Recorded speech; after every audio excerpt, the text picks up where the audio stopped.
How to set up your Wi-Fi repeater. Step 1.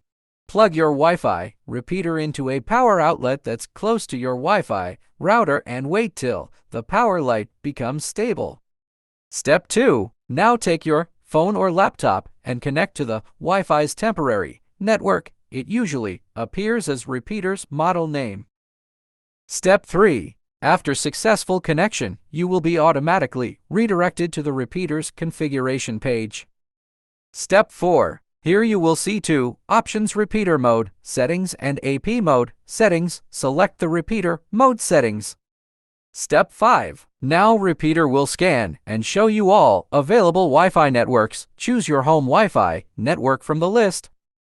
Step 6. Now enter your Wi-Fi's password in the password section and press submit to finish the setup process.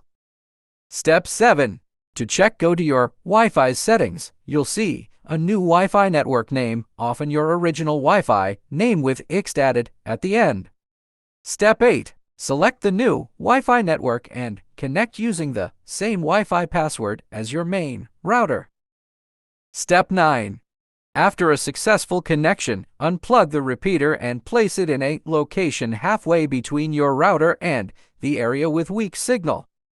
Now your Wi-Fi repeater is successfully set up. You can enjoy the seamless network without buffering.